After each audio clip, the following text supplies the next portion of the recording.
वर्तुळातून ती म्हणजे उद्धव ठाकरेंचा आज फुटीर खासदार ओमराजेंच्या मतदारसंघात दौरा आहे। उद्धव ठाकरेंची तोफ आज धाराशिवमध्ये धडाडणार आहे।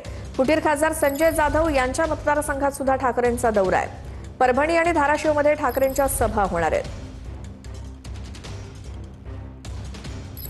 तर काल यवतमाळ वाशिम तसंच आज परभणी आणि धाराशिवमध्ये उद्धव ठाकरे दौरा करणार आहेत। निष्ठावंत शिवसैनिकांचा मेळावा असं याला नाव देण्यात आलंय आणि जे खासदार फुटले त्यांच्या मतदारसंघामध्ये जाऊन उद्धव ठाकरे तिथल्या शिवसैनिकांशी संवाद साधतायत।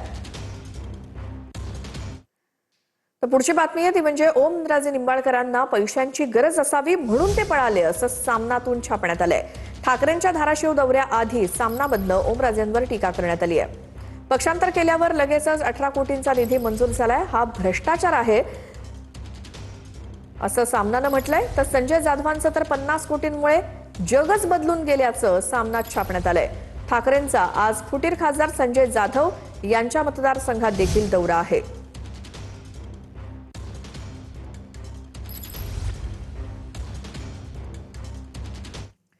तर परभणीच्या पाथरीमध्ये रात्री विनापरवाना छत्रपती शिवरायांचा पुतळा बसवण्यात आलाय। शिंदेच्या सेनेचे आमदार सईद खान यांनी हा पुतळा बसवल्याची माहिती मिळाली आहे। फुटीर खासदार संजय जाधव यांच्या हस्ते आज पुतळ्याचं अनावरण होणार आहे। तर विनापरवाना हा पुतळा बसवल्यामुळे पोलीस कारवाईची शक्यता आहे।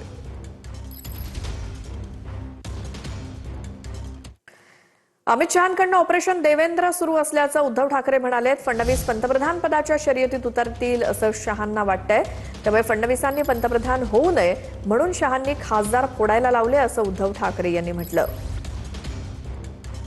शंका वाटते की हे जे म्हणतात ना ऑपरेशन काय टायगर, अरे टायगरवरती कोण ऑपरेशन करू शकत नाही। एक पंजा मारला ना तुमचं सगळे आतडी बाहेर येते। हे ऑपरेशन टायगर नाहीये, मला शंका येते ऑपरेशन देवेंद्र आहे।